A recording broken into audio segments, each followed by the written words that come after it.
नक्सलियों की महिला ब्रिगेड सबसे ज्यादा खतरनाक ब्रिगेड थी और कई बड़े नक्सली हमले पिछले 2 दशक में थे, उनको अंजाम इन महिला ब्रिगेड ने ही दिया है।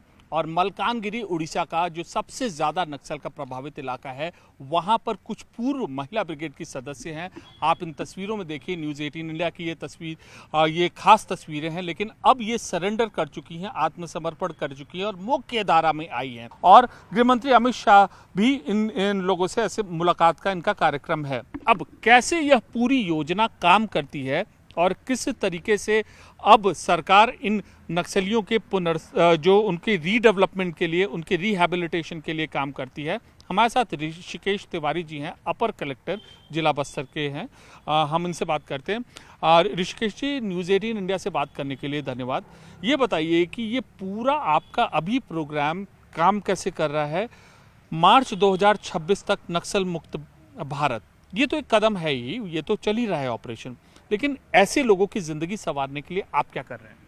देखिए, छत्तीसगढ़ में जो नक्सल पुनर्वास की एक विधिवत नीति है, उसमें जो भी नक्सल सरेंडर करता है तो उनका जो भी कैडर में उनका पद होता है, उस हिसाब से उनको मुआवजा दिया जाता है। अगर उनके द्वारा हथियार भी साथ में समर्पित किए जाते हैं, उसके लिए राशि होती है। और पुनर्वास के उसमें बहुत सारे प्रावधान होते हैं, परंतु जैसे कि आपने अभी जो हमें टाइमली लक्ष्य प्राप्त हुआ है, उस बारे में अब हम सर्वांगीण इस पर चोट करना चाह रहे हैं। अभी हम बस्तर ओलंपिक का कार्यक्रम आयोजित है और हमारा प्रयास यही है कि जो ऊर्जा जो नकारात्मक दिशा में चली जाती है एफर्ट्स ना होने से, वो सकारात्मक दिशा में जाए। और उसी प्रयास में एक और कड़ी है कि हमने आसपास के जो हमारे 5 राज्य सीमावर्ती हैं, महाराष्ट्र, आंध्र, तेलंगाना और उड़ीसा, और साथ ही साथ आसाम से भी डेलीगेशन आया है। इसमें जो एक्स माओइस्ट हमारे वहाँ पर सरेंडर हुए थे, उनको हमने बुलाया है और यहाँ के लोगों से और छात्रों से हम उनकी लगातार चर्चा करा रहे हैं कि किन परिस्थितियों में ये नक्सल गए और कैसे उनका मोह भंग हुआ और ये वापस आए हैं। तो एक पॉलिसी तो है ही है, साथ ही साथ हम वैचारिक रूप से भी इस नक्सलिज्म पे चोट करना चाह रहे हैं, जिससे जो हम लक्ष्य है समय पे प्राप्त कर सके। ये बताइए कि अभी पिछले 1.5-2 साल की गतिविधियां क्या रही हैं और आपने क्या ट्रेंड देखा है बतौर अधिकारी होने के नाते? देखिए, नक्सलिज्म में निश्चित रूप से चूंकि बस्तर अभी हमारा विकास काफ़ी तेज़ी से हो रहा है, तो जो हमारा युवा है नक्सल गतिविधियों में कम सम्मिलित होता जा रहा है। निश्चित रूप से हमारे कुछ ज़िले फिजिकल रूप से चैलेंजिंग है, उसकी वजह से गतिविधियां पूरी तरह से समाप्त नहीं हो रही है, परंतु एक एक कदम करके अभी हम उस दिशा में आगे बढ़ रहे हैं। अगर हम डेटा को भी देखें तो मुठभेड़ों की संख्या में भी कमी आई है और जो हमारे नक्सल नए उसमें भाग ले रहे हैं, उसकी भी संख्या में कमी आई है। तो हमें लग रहा है कि हमारा प्रयास रिजल्ट दे रहा है। भारत सरकार की ये महत्वाकांक्षी योजना है कि जो सरेंडर कर चुके माओवादी हैं, नक्सली काडर है, अब उनको मुख्य धारा में जोड़ना और उनको विकास की मुख्य धारा में शामिल करना। ये 4 महिलाएं हैं और ऐसी और भी महिलाएं हमारे साथ यहाँ पर, हम उनसे बात करेंगे, जो कि पहले नक्सल गतिविधियों में शामिल थी और उसके बाद अब वो इस मुख्य धारा में शामिल हुई हैं। हम इनसे एक एक करके बात करते हैं। क्या नाम है आपका? संध्या। आप कब से कब तक थी नक्सलियों के बटालियन में? কব থেকে কবে ছিলে? হ্যাঁ, কবে ছিলে? কখন শুরু করেছো? কখন ছেড়েছো? ও 2001 ରୁ 2014 ଯାଇଥିଲି।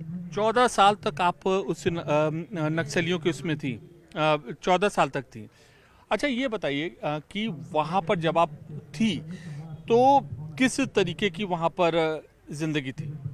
কেমন জীবন কেমন? ମାନେ ସେଠି ଆମେ ପାଟରେ ଗଲା ବେଳକୁ ସବୁ ଆମ ଗରିବ ଲୋକର ପାଇଁ ବୋଲିକି କାମ କରିବା, ଗରିବ ଲୋକର ସେବା କରିବା ବୋଲି କହିଲେ। ଲାଷ୍ଟ ଏତେ ପୋଲିସ ଇମ୍ପରମାରେ ବୋଲିକି ଗାଁ ଲୋକକୁ ମାରିବାର, ଏଇ କରିବାର ଦେଖିକି ଗରିବ ଲୋକର ପାଇଁ କରବେ କି ନାହିଁ ସେଟା ଗ୍ୟାରେଣ୍ଟି ନାହିଁ। ଦମାନ ବି ବେଶୀ ବଢ଼ିଗଲା, ସେଟା ଆମେ ବି ରହିପାରିବୁ ନା, ଆର ନିଜେ ଯାଇକି ଆମେ ସେଲେ ରହିକି ବଞ୍ଚିବା ବୋଲିକି ପଳାଇଲି। मतलब ये कहते थे कि गरीबों की सेवा करना है और गरीबों की सेवा करने के लिए आपको इस सशस्त्र आंदोलन में शामिल किया, और फिर छोड़ा क्यों? वहां से छोड़ा क्यों? ସେଟା ଏବେ ପୋଲିସ ଇନଫର୍ମାର ବୋଲି ଲୋକକୁ ବେଶୀ ମାରିବାଟା ଦେଖିକି ତ ଦମାନ ବଢ଼ିଗଲା ପରେ ଲୋକକୁ ବେଶୀ ମାରୁଛନ୍ତି। ଆମେ ବି କ'ଣ ଏତେ ଟିକେ ଭଲ ଲାଗୁନାହିଁ ଗରିବ ଲୋକର ପାଇଁ ମାରବାଟା। ଗରିବ ଲୋକ ପାଇଁ କାମ କରୁଛ ବୋଲିକି ଗରିବ ଲୋକକୁ ମାରବାଟା ଟିକେ ଭଲ ଲାଗୁନାହିଁ। ଆମର ଲୋକକୁ ତ ଆମେ ଆକା ମାରି ଦେଉଛୁ बोली से भाभी की पुलिस इन्फॉर्मर के तौर पर आपको जब शक होने लगा, तब आप उस मुख्य धारा छोड़कर मुख्य धारा में शामिल हुई। ये आप बताइए, आप कब से कब तक थी? 2016 2015 जाए रही। 15 साल तक थी आप। अपने परिवार के बारे में बताएं, उस वक्त क्या आपका परिवार था, आप की शादी हो चुकी थी या जब बाहर आई तब शादी हुई? তোমার বিয়ে হয়ে গেছিল যখন তুমি পার্টিরে হইতলা পার্টির লোকের সাথে বিয়ে হয়েছিল? पार्टी के अच्छा पार्टी के लोगों के साथ जब वहाँ पर जब निकले, जब आप लोग यहाँ पर आए तब कैसी जिंदगी थी जब मुख्य धारा में शामिल हुई आप? ପାର୍ଟିରେ ବାହା ହେଇଥିଲି ସେ ମରିଗଲାଠୁ ଘର ଆଇଲି। ଘରେ ଆସିକି ପୁଣି ମ୍ୟାରେଜ ହେଇଗଲେ। मतलब इनका ये कहना है कि जब वो मुख्य धारा में आई तब ये सामान्य जिंदगी गुजर बसर करना शुरू की, लेकिन जब यह नक्सली गतिविधियों में रहती थी ऐसी महिलाएं तो वहीं पार्टी के काडरों से इनका विवाह कर दिया जाता था और सारा जीवन इनको इसलिए उकसाने के लिए कहा जाता था कि आप सिर्फ और सिर्फ सशस्त्र आंदोलन में हिस्सा लीजिए। आप बताओ, आप कब से कब तक थे आप? ବଢ଼ିଆ ଦେଖିଲା। ଆମେ 2003 ରେ ଗଲୁ। 2003 ରେ ଯାଇକିନା କେତେ 2018 ରେ ଆମେ ଘରେ ଆଇଲୁ। 2018 तक 18 क्यों छोड़ा वहाँ पे? ବୋଲେ ଏବେ ଗାଁ ଗାଁରୁ ଇନଫର୍ମର ପୋଲିସ ଇନଫର୍ମର ବୋଲେ ଆକି ଧରିକିନା ମରାଇବାଟା ବେଶୀ ଏମିତି ଥିଲା। ତାକୁ ପାଇଁ ଏମିତି ମରାଇବାଟା ଭଲ ନାହିଁ ବୋଲେ ଆମେ ପାର୍ଟି ଛାଡ଼ିକିନା ଆମେ ଘରେ ଆସିକିନା ଆମେ ସାଲନ ରହିଗଲୁ। मतलब आपको ये कहा गया था आप पुलिस इन्फॉर्मर हो और इस हिसाब से मतलब प्रताड़ित किया जाने लगा? କ'ଣ କହିଲେ ସାର୍? বলছি কি তুমি পুলিশেরও ইউনিফর্ম ছিলে, তাহলে তোমাকে কষ্ট দিত লোকে? ଆମକେ ନାହିଁ ଯେ ଏବେ ଗାଁର ଲୋକକୁ ଏବେ ପୋଲିସ ଇନଫର୍ମର ବୋଲେ ଆକି ମାରିକି ପିଙ୍ଗିଛନ୍ତି କି ନାହିଁ, ତାର ପାଇଁ ସେଟା ଦେଖିକିନା ମୋତେ ଭଲ ଲାଗୁନାହିଁ। ତାର ପାଇଁ ମୁଁ ପାର୍ଟି ଛାଡ଼ିକିନା ଆସିକିନା ଘରେ ଆସିକିନା ସାଲନ ରହିଲୁ ସାର୍।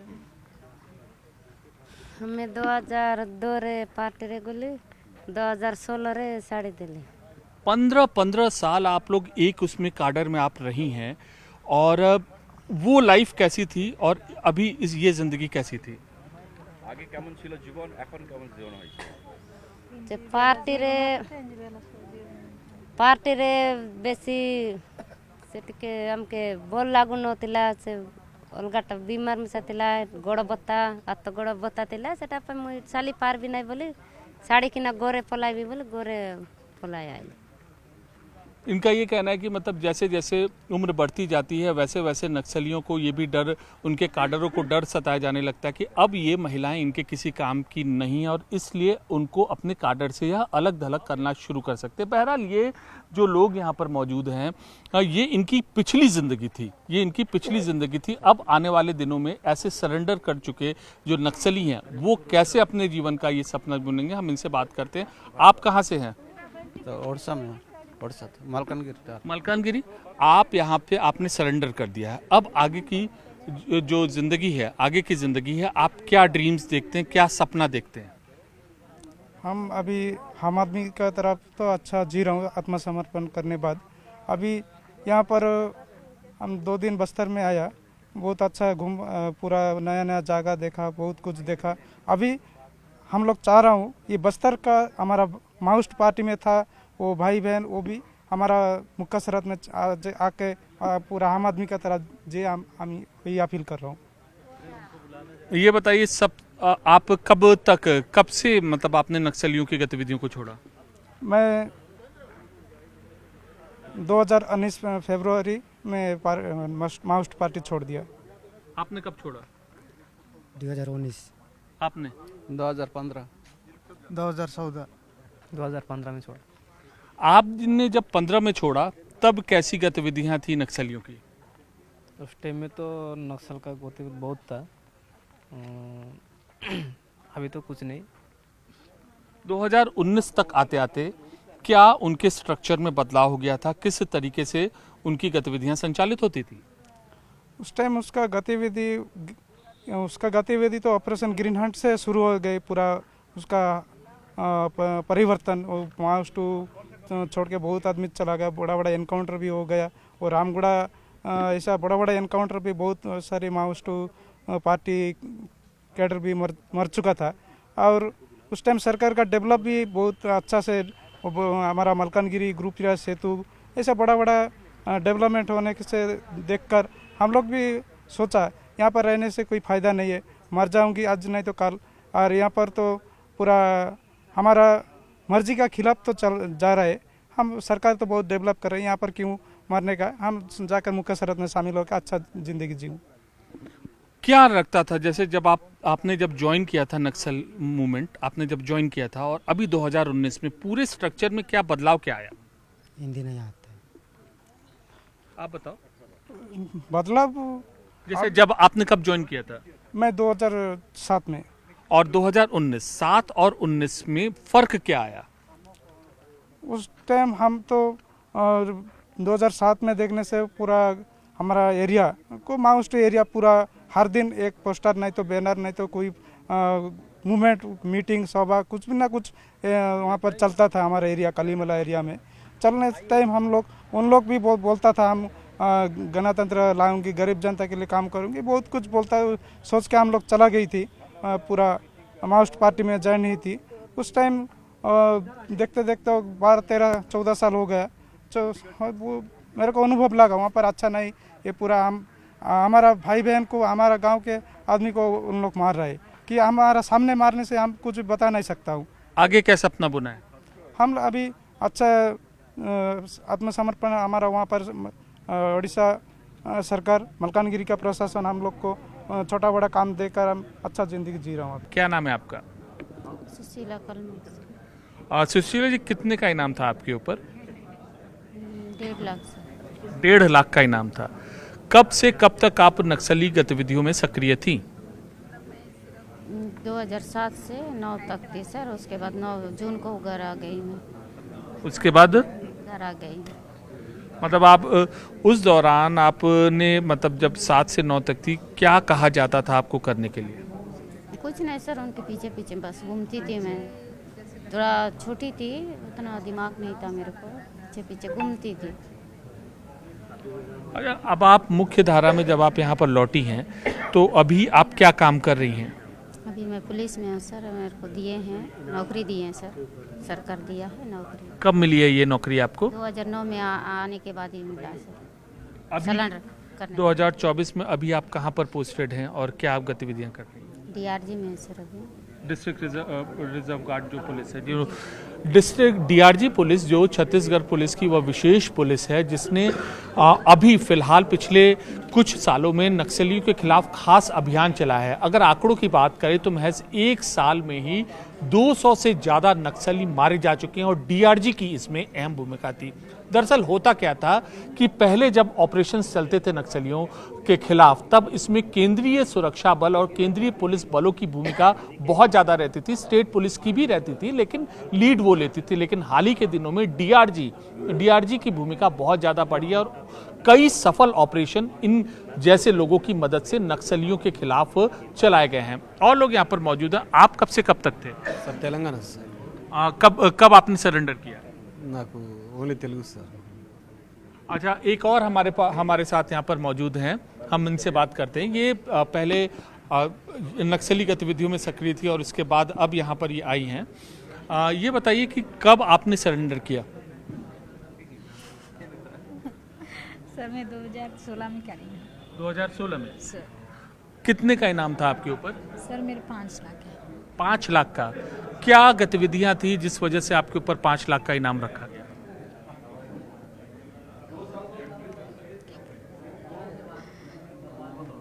अच्छा, ये बताइए, जब आपने सरेंडर किया, क्यों सरेंडर किया? सर जैसे मैं घर आई थी, मैं पकड़ी गई हूँ सर।